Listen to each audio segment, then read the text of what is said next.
안녕하세요. 오늘 강의 주제를 맡은 동국대학교 민금영.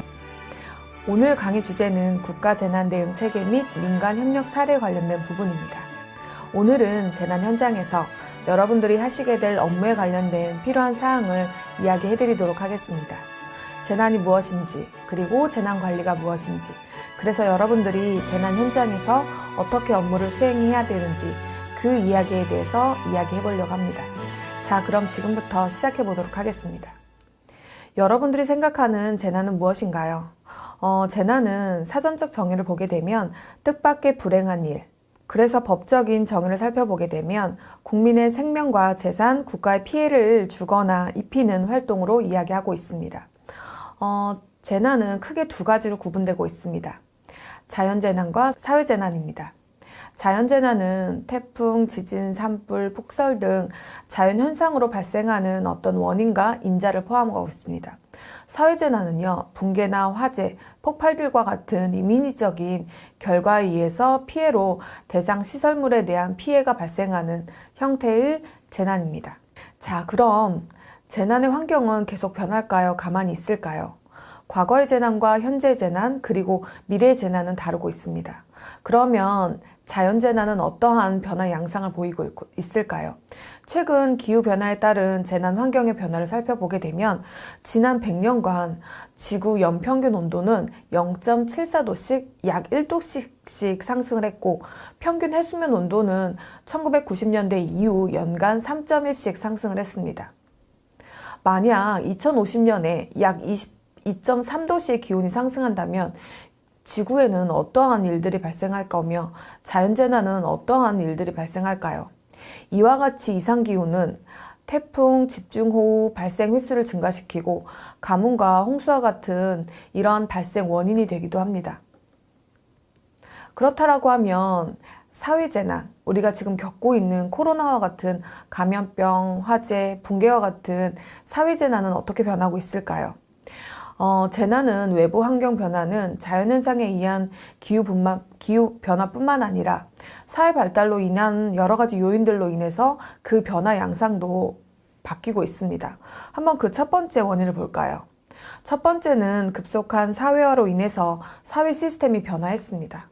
따라서 도시로 인구가 집중하고 그 결과 도심 지역에서는 빈번하게 화재가 발생을 하거나 대형 교통사고가 발생하는 등 인적 재난에 관련된 피해가 많이 발생하고 있습니다. 두 번째는 도시와 고밀도화, 초고층화, 지하 공간의 증가 등으로 인해서 재난 취약 요인들이 계속 증가하고 그로 인해서 사고가 대형화가 되고 있습니다. 마지막으로 최근 사회환경 변화에 따른 새로운 신종 재난들이 많이 발생하고 있습니다. 그래서 보시게 되면 테러라든가 아니면 여러분들이 지금 약 2년 동안 겪고 계시는 간염병들이 국가의 위기 상황으로 발생하고 있습니다.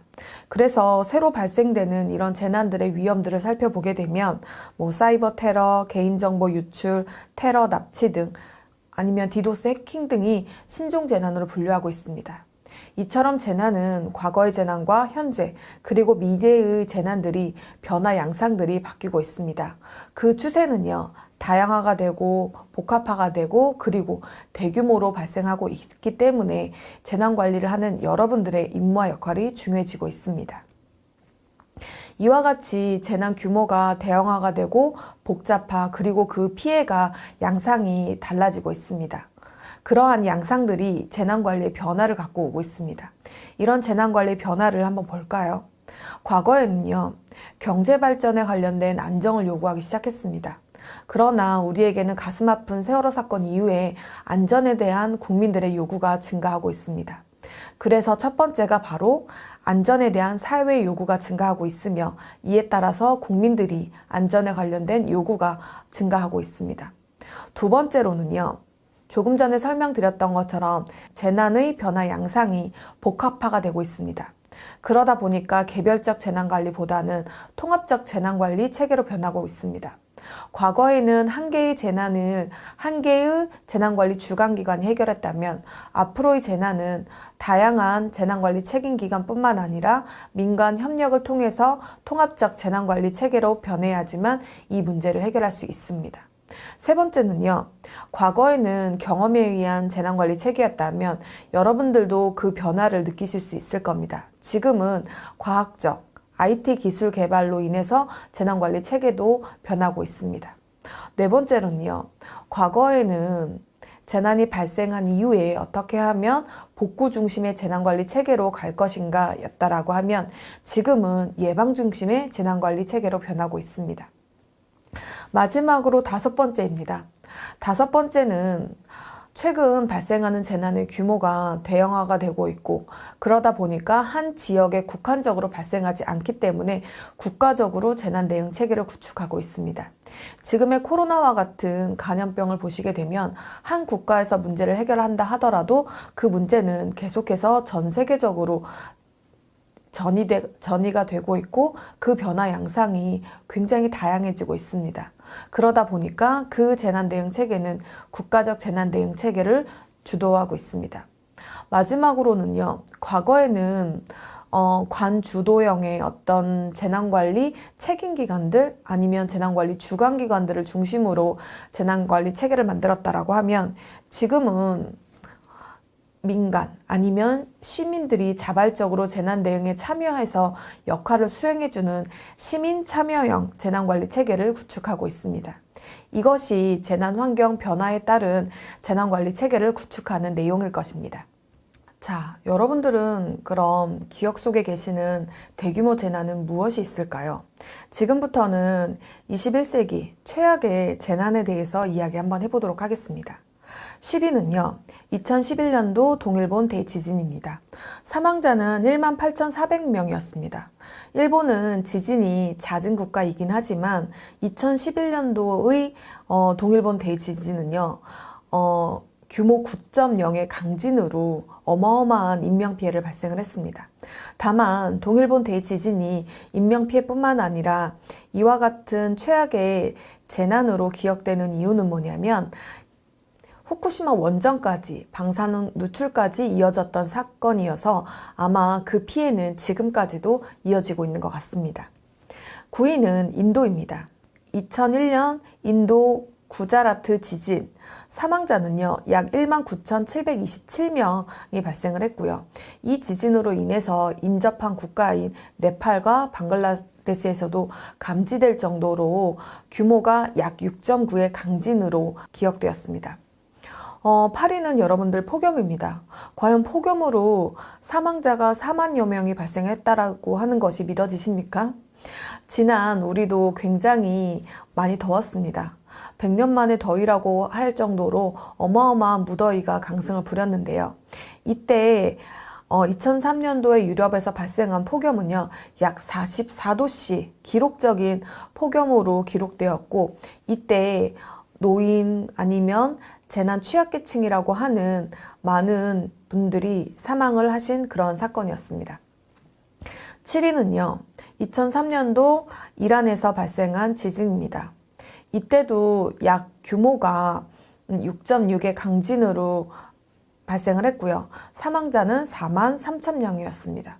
이때 지진 규모가 컸지만 피해가 컸던 이유는 뭐냐면 이란이 아직까지는 도시화가 되지 않아서 대부분 진흙으로 쌓아 올린 이런 집들이 많았습니다. 그러다 보니까 강진으로 인해서 집들이 무너져서 인명피해가 컸던 그러한 사건 중에 하나로 기억되고 있습니다. 7위는요, 또 폭염입니다, 여러분들. 러시아에서도 세계에서 가장 추운 나라 중에 하나거든요.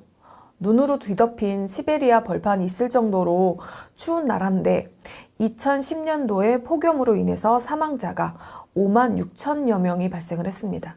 당시 평균 기온 온도가 섭씨 38.2도가 넘는 바람에 열대야로 인해서 어마어마한 인명피해가 발생을 했습니다. 5위는요, 아마 기억하실 겁니다.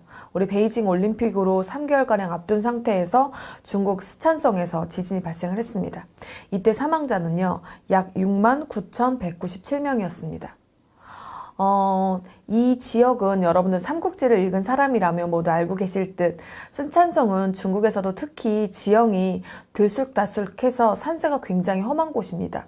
그러다 보니까 그런 곳에서 지진이 발생을 하다 보니까 구조를 위한 이런 차량이 진입이 어려웠고 그래서 아마 인명피해가 더 큰 사건으로 기억이 되고 있습니다. 네, 21세기 최악의 재해 4위는 2005년도에 있었던 카슈미르 지진입니다. 사망자는 약 8만 6천 명이었고요. 7위는요, 2003년도 이란에서 발생한 지진입니다. 이때 규모는 약 7.6의 지진으로 인해서 쓰나미가 덮치는 바람에 인명피해가 컸습니다. 3위는 2008년도 미얀마 사이클론 나르기스입니다. 사망자는 약 1만 4,600명이었습니다. 여러분들 여기서 하나만 기억해 보실게요. 태평양에서는요, 태풍이라고 하고 대서양에서는 허리케인, 인도양에서는 사이클론이라고 합니다. 이것도 조금 알아두시면 좋은 용어니까 꼭 기억을 해두세요. 자, 2위는 2004년도 인도네시아에서 발생한 쓰나미입니다. 사망자가 무려 23만 명이가 되고요. 예고 없이 몰려드는 이러한 쓰나미로 인해서 어마어마한 사망자가 발생을 했습니다. 이때는 해저에서 일어난 규모가 약 9.3 정도의 초대형 지진이었습니다. 이와 같이 사망자가 23만 명이가 된 이유는 뭐냐면 이때 보시게 되면 크리스마스 휴가철을 맞이하여 이 인도네시아로 섬을 방문한 외국인들이 꽤 많았습니다. 그러다 보니까 수많은 사람들이 해안가에서 휴가철을 즐기고 있다가 쓰나미를 맞은 겁니다. 여러분들 1위는 2010년도에 있었던 대지진입니다. 사망자가 무려 31만 6천 명입니다. 규모는 7.0의 지진으로 상대적으로 큰 규모의 지진은 아니었는데요. 지반이 약하고 사면이 모두 바다로 둘러싸이다 보니까 이게 섬나라거든요, 하이티가. 그러다 보니까 치명적인 결과를 낳았습니다. 21세기 이래 역대 최대인 31만 6천 명이 사망을 했고 국가 인구의 약 3분의 1이 달하는 이재민이 발생한 것으로 기억하고 있습니다. 자, 그렇다라고 하면 국내에서는 어떠한 재난이 있었을까요? 여러분들 기억하시나요? 10위는 바로 성수대교 붕괴 사고입니다. 그리고 9위는 이리역 폭파 사고입니다. 그리고 8위는 괌 아시아 항공기 추락 사고였습니다. 7위는 너무 오래전 일이긴 하지만 부산 구포 열차 전복 사고로 인해서 인명피해가 많이 발생을 한 사건입니다. 4위는 대형각 호텔 화재 사고고요. 3위는 2003년도에 있었던 대구 지하철 방화 사건입니다. 여러분들이 대구 지하철 방화 사건을 기억해야 되는 이유는 뭐냐면 2003년도 이전까지만 하더라도 많은 국가의 위기 상황들은요, 태풍 아니면 자연재난으로 인해서 국가의 위기 상황이 발생할 수 있을 거라 생각을 했습니다. 하지만 2003년도에 인적재난, 지금 사회재난으로 불리는 이러한 사고들이 국가의 위기 상황으로 발생할 수 있다라고 하는 처음으로 필요성을 느낀 것이 바로 대구 지하철 사건입니다. 여러분들 2위는요, 세월호 사건입니다. 2013년도에 많은 인명피해를 낳았던 이런 세월호 사건으로 인해서 정부의 재난대응 체계 혹은 많은 이런 시스템들이 바뀌었습니다. 여러분들 1위는요, 상품백화점 붕괴 사고입니다. 자, 여러분들 지금 보시는 것처럼 과거의 재난과 현재의 재난 그리고 앞으로의 재난은 재난 변화 양상뿐만 아니라 그 피해 규모가 어마어마하게 커질 예상입니다. 그렇기 때문에 민간 협력을 통해서 여러분들의 임무와 역할이 중요한 시점이라고 보시면 되겠습니다. 네, 그럼 지금부터는 재난관리 체계에 대해서 이야기해 보도록 하겠습니다. 따라서 재난관리 프로세스, 조직, 그리고 재난에서 꼭 기억해야 될 3가지에 대해서 말씀드리도록 하겠습니다. 재난관리 단계는 앞에 보시는 것처럼 예방, 대비, 대응, 복구로 나눠져 있습니다. 따라서 재난을 사전에 예방 대비하고 재난 발생 시 대응 활동과 피해의 모든 활동을 의미합니다. 많은 학자들마다 재난관리 단계나 의미는 조금씩 다르고 있지만 여러분들이 기억하실 건 재난관리란 국민의 생명과 신체 그리고 재산의 피해를 각종 재해로부터 예방하고 재난 발생 시 그 피해를 최소화하기 위한 일련의 활동으로 네 가지로 구분해 보시면 좀 될 것 같습니다.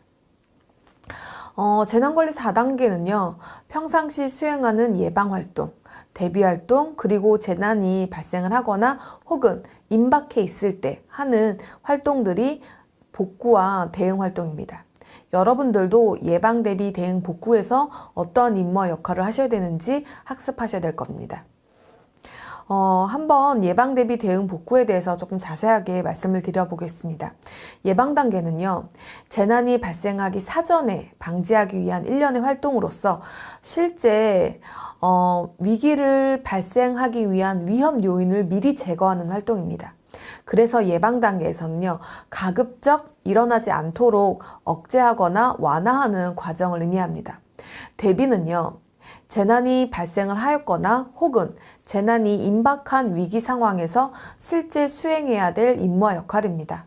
따라서 사전에 계획하고 준비하고 교육하고 훈련하고 그래서 실제 상황이 발생을 했을 때 신속한 대응 활동을 하기 위한 일련의 사전 준비 활동이라고 보시면 될 것 같습니다. 여러분들 태풍이 제주도로 북상하고 있다. 그러면 우리 대비하십시오 라고 하시잖아요. 그래서 이 대비가 그 대비인데요. 다만 여러분들이 기억하실 건 대비를 세 가지로 좀 기억해 주시면 좋을 것 같습니다. 평상시 대비활동. 그래서 평상시 대비활동은 지금 여러분들이 교육을 받거나 훈련하는 이런 활동인 거고요. 아니면 특별한 이벤트 기간이 있습니다. 뭐 산불 조심 기간, 아니면 폭염 기간, 뭐 이렇게 특별한 이벤트 대책 기간도 대비라고 하고요. 마지막으로 위기 징후가 발현되는 그러한 시기를 대비 단계라고 보시면 좀 될 것 같습니다. 그러면 대응 단계는요. 대응 단계는 재난이 발생을 한 이후에 비상 조직을 가동해서 국가의 자원과 역량을 효율적으로 활용을 해서 신속하게 대응하는 일련의 활동들을 담겨져 있는 거고요. 재난 대응의 목표는요, 신속하게 그 재난의 피해의 원인이 된 부분을 제거하거나 혹은 피해 확산을 방지하기 위한 활동이고요. 가장 중요한 것이 무엇이냐면 2차, 두 번째 재난이 발생하지 않도록 하는 활동들입니다. 그래서 이때는 재난 예경보가 발령이 된다거나 구조, 구호, 구급 등의 활동들이 일어나는 모든 활동들이 대응 단계라고 보시면 될 것 같습니다. 복구 단계는요. 재난이 발생한 이후에 어떠한 이벤트, 재난의 위험이 제거가 되거나 해소가 된 이후에 재난 발생 이전 상태로 회복하는 일련의 활동들이 바로 복구 활동입니다. 그러면 여러분들은 재난관리 조직에 대해서도 아셔야 됩니다. 재난관리 조직은요, 두 가지로 구분할 수 있습니다. 꼭 기억을 해도 돼요. 재난관리 주관기관, 그리고 재난관리 책임기관입니다. 재난관리 주관기관은요, 앞에 보시는 것처럼 재난이나 각종 사고에 대해서 그 유형별로 예방, 대비, 대응, 복구의 업무를 주관하여 수행하는 기관을 우리가 재난관리 주관기관이라고 합니다. 한마디로 대한민국은 재난의 주인이 있는 나라입니다. 그래서 산불이 발생했다라고 하면 산림청, 철도사고나 아니면 도로사고가 발생하면 국토교통부, 이처럼 재난관리 주관기관은 재난의 주관이 되는 중앙부처를 의미합니다. 그렇다라고 하면 지금 코로나, 감염병은 어디일지 한번 생각해 보시면 재난관리 주관기관이 명확하게 의미를 해석하실 수 있습니다. 그래서 이 재난관리 주관기관은요, 재난 발생 우려나 또는 재난 발생 시 중앙사고수습본부가 운영이 되고 설치하고 실제 재난의 어떤 조정 역할을 담당하는 곳이 바로 재난관리 주관기관입니다. 재난관리 책임기관은요, 예방, 대비, 대응, 복구를 업무를 수행하는 모든 기관으로서 재난 현장에서 재난 수습을 지원하거나 재난 활동을 하는 이 모든 활동을 재난관리 책임기관이다라고 이야기를 합니다. 그래서 충청남도, 지자체, 도로공사, K워터 이렇게 되는 거고요. 여러분들 여기 보시게 되면 국토교통부도 재난관리 책임기관인데 라고 하실 수도 있는데 큰 의미에서는 모두 재난관리 책임기관이고요. 그 중에 각 재난 유형별로 총괄을 하거나 주관하는 기관이 하나씩은 존재하는 겁니다. 그래서 여러분 앞에 보시게 되면 한국의 재난관리 체계 조직은 지금 보시는 것처럼 복잡하게 좀 되어 있습니다. 복잡하게 되어 있는데 간단하게만 설명을 드리게 되면 한국의 재난관리는 평상시와 비상시로 구분하게 됩니다. 지금 보는 그림은 비상시 운영되는 국가의 재난관리 조직 체계입니다. 지금 보시게 되면 중앙에 중앙재난안전대책본부가 있고요. 그리고 조금 전에 설명드렸던 재난관리 주관기관이 중앙사고수습본부를 만들 수 있고 그 사고수습본부의 중앙사고수습본부 지원단이 있고 그 밑에 시도, 시군구 그리고 재난에서의 현장에서 임무와 역할을 하는 재난현장통합지원본부가 있습니다.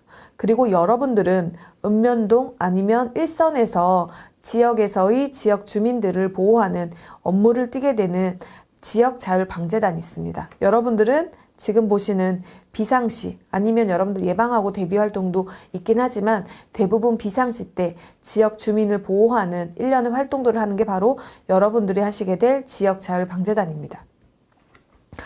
지역자율방재단은요. 대규모 재난 발생 시에 지역 주민이 우선적으로 행동할 수 있고 피해를 최소화할 수 있는 활동을 도와주는 지원하는 역할을 하는 것이 바로 지역자율방재단입니다.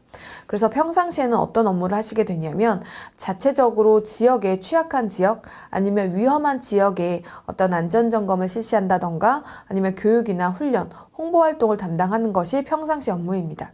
그리고 비상시 때는요. 예를 들어서 피해자를 구급하거나 혹은 지역의 노인이나 아니면 재난 취약계층들을 도와서 대피소로 이동해 주거나 아니면 위험한 구역이 있으면 그 위험한 구역의 위험을 제거하는 활동들을 하는 것이 바로 비상시 때 여러분들 지역자율방재단의 임무와 역할입니다. 그러면 조금 더 지역자율방재단의 임무와 역할을 살펴보도록 하겠습니다. 지금 보시게 되면 여러분들 제가 평상시와 비상시로 여러분들의 임무와 역할을 좀 구분해 두었습니다. 그래서 여러분들 보시게 되면 평상시 때는 재난 취약 계층을 돌보기도 합니다. 여러분들 기억하시죠? 세계 최악의 21세기 재해를 봤더니 한 3개, 2개, 3개 정도가 폭염이었습니다. 이때 노인분들은 굉장히 취약하거든요. 따라서 지역자율방재단인 여러분들은 지역의 재난 취약 계층들을 돌보거나 아니면 우리 지역에 취약 지역이 있으면 예찰 활동을 통해서 통제하거나 아니면 그 위험을 제거하는 활동들을 하시는 것이 평상시 여러분들의 임무와 역할입니다.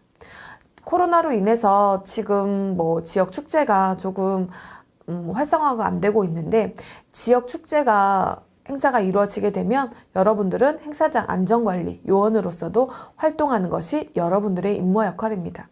자, 그럼 여러분들 비상시 때는 어떠한 임무와 역할을 하셔야 될까요? 비상시 때는 재난이 발생하거나 재난이 임박해 있을 때 기상청에서 특보가 발령이 되어서 오늘 밤에 우리 지역에 태풍이 지나간다라고 했을 때 여러분들은 어떠한 임무와 역할을 하셔야 될까요? 첫 번째로 기관장님이 여러분들의 소집 명령을 내리실 겁니다. 그럼 여러분들이 소집 명령 지역에 가시면 됩니다. 그래서 누구는 상황 판단 회의 참석을 위해서 상황실로 가시고 누구는 취약 지역을 가시고 누구는 노인정을 가시고 이렇게 여러분들이 배분이 되시게 될 거예요. 그럼 여기서 기억하실 용어가 하나가 바로 상황 판단 회의입니다. 상황 판단 회의는요, 재난이 발생하거나 혹은 재난이 임박했을 때 기관장님을 모시고 상황실에서 할 수도 있고 재난 현장에서도 하실 수 있어요. 상황 판단 회의는 우리가 피해가 얼마나 발생했는지, 피해가 얼마나 발생하게 될 것인지, 그래서 우리는 어떠한 대응을 해야 되는지 한마디로 말해서 전략 회의를 하는 그러한 회의라고 보시면 될 것 같습니다. 또한 상황실에 회의에 참석하시는 분뿐만 아니라 재난 현장 혹은 우리 관할 지역에 이동하시는 분들도 계실 거예요. 그래서 그분들은 어떠한 임무 역할을 하냐라고 이야기를 하게 되면 가장 중요한 게 인명피해를 최소화하는 활동입니다. 따라서 미리 대피소 가서 대피소가 이용이 가능하도록 점검하고 혹은 대피소에 위험 요인이 있으면 이를 제거하는 활동이 바로 여러분들의 가장 중요한 활동입니다. 그리고 위험 지역의 출입 통제예요. 지금 가로수가 막혀 있거나 아니면 지금 비가 많이 와서 뭐 차단이 필요한 이런 지역들이 있을 겁니다. 그러면 관할, 경찰들과 함께 출입을 통제하고요. 두 번째로는 우리 관할 지역의 취약계층들을 좀 지원을 합니다. 그래서 노인을 포함한 몸이 불편하신 분들을 잘 대피할 수 있도록 여러분들이 지원해주는 역할을 하는 것이 바로 비상, 대응 단계 때인 거고요. 마지막으로 복구 단계에서는 우리 관할 지역에 피해가 너무 많이 있어요. 그러면 피해 지역에 현황 조사하고 이를 통해서 이재민들에게 구호 물품을 지원하는 역할을 하시게 되는 것이 지역자율방재단, 여러분들의 임무와 역할입니다. 여러분들은 지역에서의 발생한 인명피해를 최소화하기 위해서 주민을 보호활동을 하는 지원 역할을 하시는 것이 가장 중요한 임무와 역할이라고 보시면 좀 될 것 같습니다. 그러면 우리와 유사한 조직이 미국과 일본도 있습니다. 일본이 가장 유사할 텐데요. 일본은요, 수방법 규정에 의해서 시정촌에 약 3,253명이 있고요. 현재 수방 단원은 99만 명이나 됩니다. 어마어마한 규모입니다. 이들도 어떤 임무와 역할을 하게 되냐면요. 호우나 태풍 발생 시 수해가 발생할 위험이 있는 경우 이런 순찰 활동을 통해서요. 위험한 장소에 출입을 제한을 하거나 혹은 인명피해가 발생을 하게 되면 그 지역 주민들에게 대피하라고 하는 알림을 주거나 아니면 대피를 잘할 수 있도록 지원하는 역할을 담당하고 있습니다.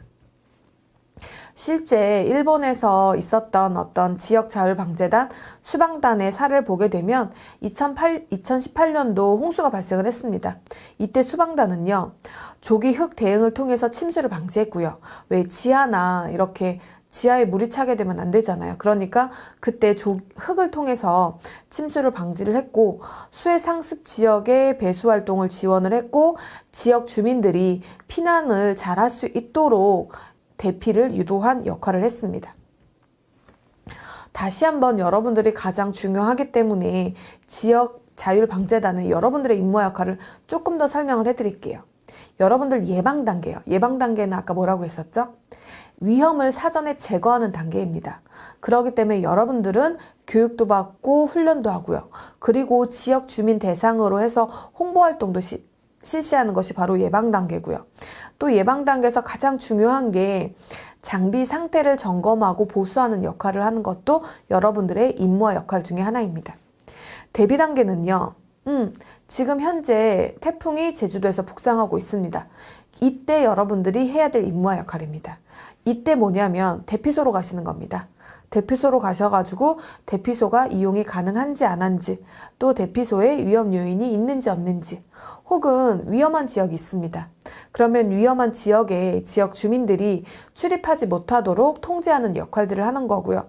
대부분 세월교라든가 하천 진입로에서 여러분들이 통제 활동을 하는 것이 바로 대비 단계입니다. 그러면 대응 단계는요, 실제 우리 관할 지역에 태풍이 온 상태예요. 이때는 지역 주민들을 무조건 대피시켜야 돼요. 그래서 대피를 유도하고요. 꼭 대피 안 하시겠다는 분들이 계세요. 그런 분들을 이제 자발적으로 대피를 할 수 있도록 관할 지역의 경찰분들과 함께 대피를 유도하는 활동도 여러분들의 임무와 역할 중에 하나인 거고요. 출입 통제, 그리고 여러분들이 현장에서의 어떤 상황 보고를 상황실로 해주셔야 돼요. 그래서 여러분들 보시게 되면 피해 지역에 어떠한 문제점들이 있는지, 그리고 피해 지역에 어떠한 물품과 자원이 필요한 것인지, 이런 부분들을 현황을 파악해서 지역자율방재단의 단장님이 계실 겁니다. 그 단장님들 통해서 보고하는, 1년에 활동하는 것이 바로 대응 활동입니다. 복구는 피해조사, 복구 활동으로 보시면 될 것 같습니다. 여기까지가 재난 대응 조직에서의 여러분들이 해야 될 임무와 역할입니다. 자, 지금부터는 여러분들이 재난 현장에서 임무와 역할을 수행하실 때 대한민국의 재난관리에서 꼭 알아야 될 3가지에 대해서 이야기해드리도록 하겠습니다.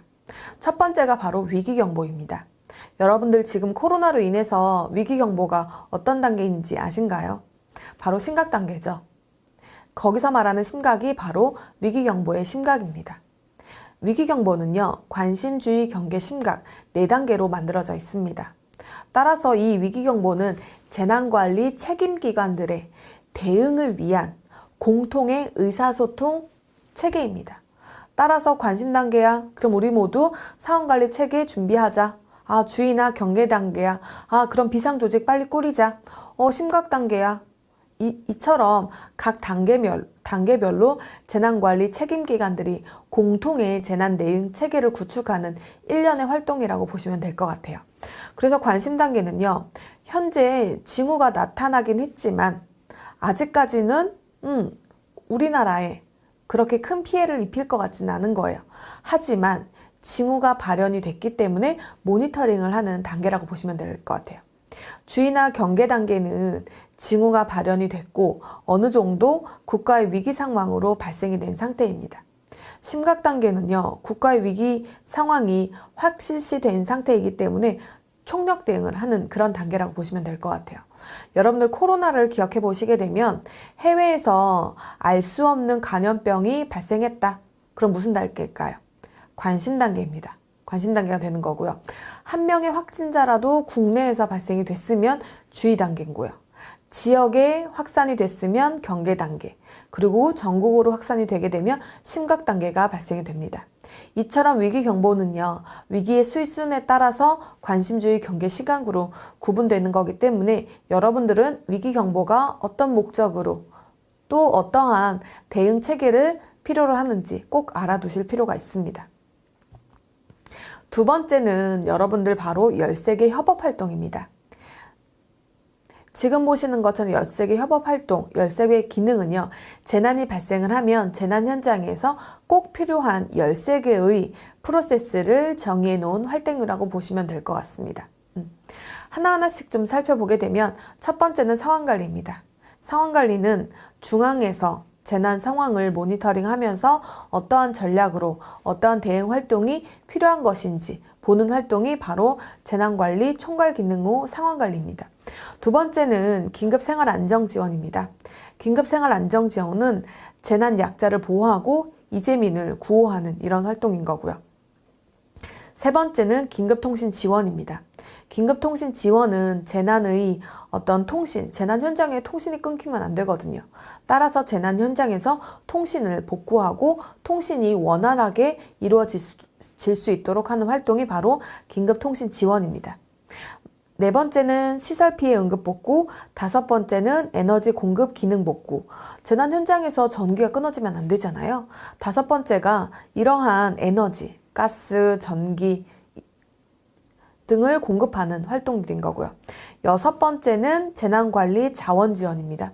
재난 현장에는 많은 장비 등이 동원이 될 겁니다.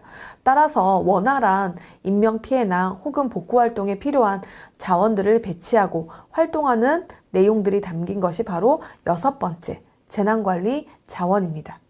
일곱 번째 교통대책은요, 실제 재난이 발생을 하게 되면 수송로도 확보를 해야 되고 응급 차량이나 아니면 복구 차량들이 재난 현장에 도착을 해야 되거든요. 그러기 위해서 교통 피해 상황을 파악하고 수송로라든가 수송 수단을 확보하는 활동들이 바로 일곱 번째 교통대책입니다. 여덟 번째는 의료 및 방역 서비스입니다.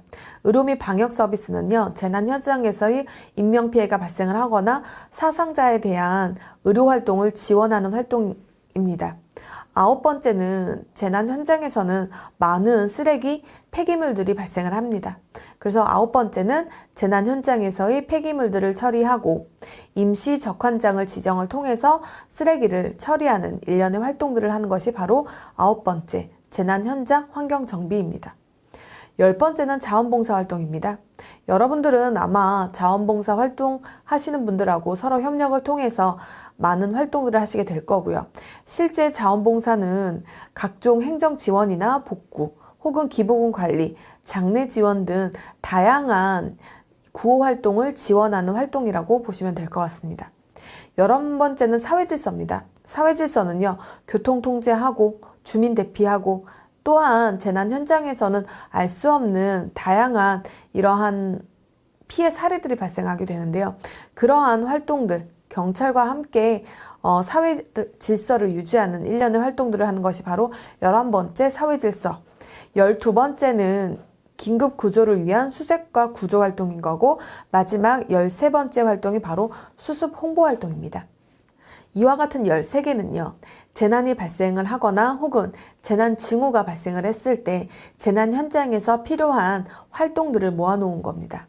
따라서 모든 재난 유형의 13개가 다 필요한 것은 아니지만 재난 현장의 피해 양상 혹은 재난 현장의 피해 규모에 따라서 필요한 기능들이 수행이 될 거고, 여러분들은 재난 현장에서의 다음과 같은 13개 활동을 지원을 하거나 또는 재난 현장에서의 가장 중요한 인명 구조 혹은 인명 피해를 최소화할 수 있는 활동을 지원하는 역할을 담당하시게 될 겁니다.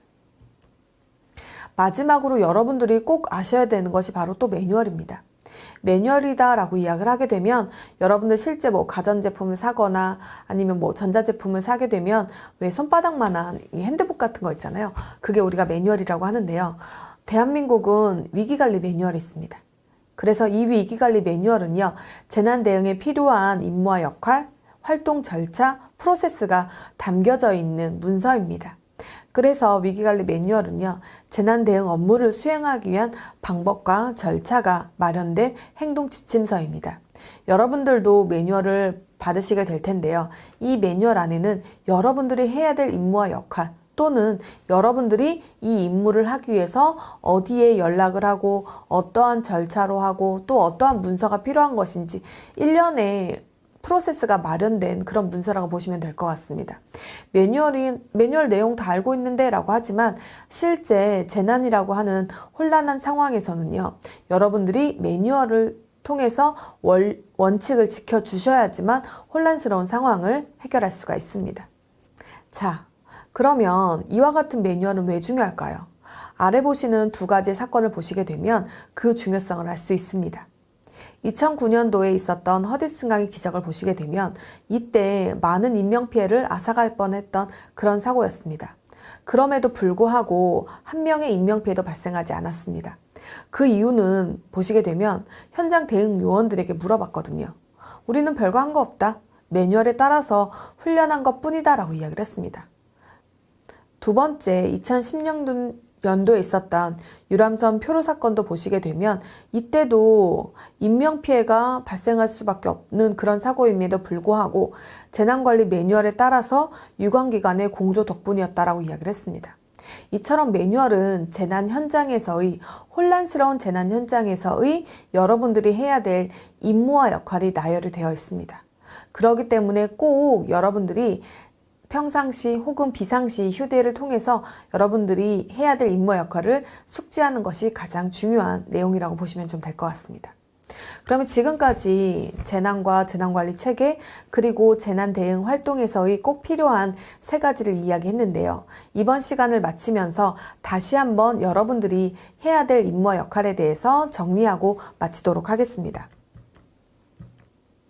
자, 여러분들이 해야 될 임무와 역할은요, 대규모 재난이 발생하거나 혹은 발생을 임박했을 때 상호 협력을 통해서 여러분들이 지역 주민들과 함께 활동을 하는 이런 내용들이 여러분들의 임무와 역할입니다.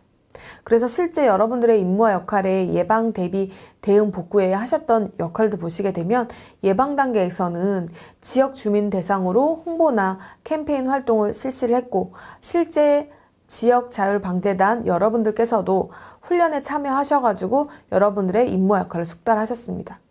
그리고 대비 단계에서는요, 실제 취약계층들을 돌봄을 하거나 혹은 대피소나 대피로의 위험을 제거하는 활동들을 하셨고요. 실제 재난이 발생하기 전에 임박한 상황이기 때문에 제설 모래를 비치를 하는 등 재난의 위험 요인을 제거하기 위한 활동들을 지원하셨습니다. 대응 활동은요, 실제 재난이 발생한 이후거든요. 이때 여러분들은 대피 유도 혹은 위험 지역의 순찰, 상황 보고를 통해서 지역 주민들을 보호했고요. 지금 아래 보시는 것처럼 위험 지역의 출입 통제를 통해서 지역 주민들을 보호하셨습니다. 복구 단계에서는요, 거주 지역에 대한 피해 조사, 그리고 전문 분야별로 복구 활동을 지원하는 역할들을 담당하셨습니다. 지금까지 여러분들이 지역자율방재단의 임무와 역할뿐만 아니라 현장에서 재난 대응 업무를 담당하시기 위해서 필요한 재난이 무엇인지, 그리고 재난 관리에 필요한 활동들은 무엇인지, 그리고 재난 현장에서 꼭 알아야 될 3가지는 무엇인지 설명을 드렸습니다. 물론 이런 내용들도 중요하긴 하지만 여러분들이 지금 앞에 보시는 재난관리 3계명만 마음속 깊이 기억하신다라고 하면 훨씬 더 좋은 활동이 되실 것 같아서 제가 마지막으로 요 3가지만 이야기 드리면서 오늘 수업을 마치도록 하겠습니다. 첫 번째는요, 사람이 있는 곳에는 위기가 있습니다. 두 번째는 위기 대응에는 대응 타이밍과 사전 대응이 가장 중요하고, 세 번째는 위기는 회피의 대상이 아니라 여러분들이 적극적으로 대상해야 될 대상이기 때문에 여러분들의 활동이 지역 주민들의 한 명의 인명피해를 최소화할 수 있는 그런 활동입니다. 그렇기 때문에 꼭 여러분들이 적극적으로 대응에 활동을 해주셔서 인명피해가 최소화됐으면 좋겠습니다. 네, 지금까지 여러분들이 재난 현장에서 필요한 재난이 무엇인지, 재난 관리가 무엇인지, 그래서 여러분들이 꼭 기억해야 될 내용이 무엇인지 간략하게 설명드렸습니다. 꼭 여러분들이 이 모든 내용을 학습할 필요는 없겠지만 꼭 기억하셨다가 재난 현장에서 인명피해를 한 명이라도 줄일 수 있는 그런 활동으로 하셨으면 좋겠습니다. 그럼 오늘 강의는 여기서 마치도록 하겠습니다. 감사합니다.